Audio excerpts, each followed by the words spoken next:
Well, NAFTA was oversold from the very beginning. It was oversold by its advocates as being the sort of the silver bullet that would solve Mexican underdevelopment, and it was oversold by its critics, who, you remember Ross Perot's huge sucking sound that millions of jobs would flow from the United States to Mexico. I wish they had. That's exactly what we need, but that didn't happen. So it was oversold from the very beginning, and consequently it's easy right now to blame NAFTA or to praise NAFTA for Mexico's ills or for Mexico's successes. In fact, I have the feeling it hasn't done that much harm. This notion that millions of peasants were driven off the land by NAFTA is false. Peasants in Mexico have been being driven off the land for decades now, and as a matter of fact, there should be fewer peasants in Mexico today than there are, with or without NAFTA. Mexico is a country whereby by GDP per capita, it should have far fewer people working in agriculture than it does. Conversely, it has not done the country that much good either. The Mexican economy has only grown an average of around 3% per year, a little bit less, since 1994 when NAFTA came into law, which is really not very impressive.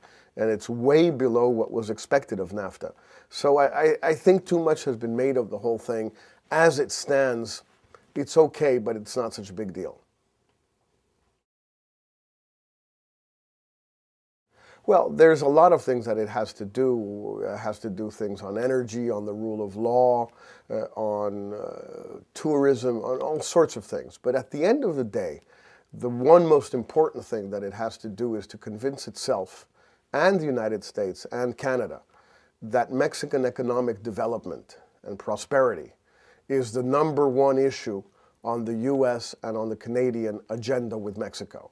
That the #1 issue is not drugs, the #1 issue is immigration only indirectly, the #1 issue is not the environment, etc. The #1 issue is how the United States and Canada with Mexico can drag Mexico up by its bootstraps and turn it into a more prosperous country. This is not something that outrageous for the United States. It's what the United States did with Puerto Rico in the 1940s. It's of course what it did with Western Europe through the Marshall Plan. It's what it did with Japan and Taiwan during the 50s and 60s. It's what the Western European countries, the rich northern Western European countries like France and Germany and Britain, did with the poorer countries like Ireland or Spain or Portugal or Greece, or now with Poland.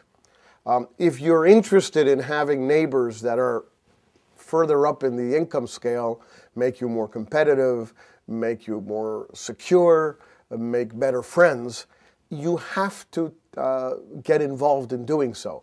This notion that this is just Mexico's business is not accurate. It doesn't work that way because we share a 2,000-mile border, because 10% of Mexico's inhabitants live in the United States, because 90% of our trade is with the United States. There are 1 million American residents in Mexico, more than in any other country in the world. You can't just say, well, that's a Mexican problem. But we have to convince the United States that that's the way it is, and we have to convince ourselves that that's the way it is.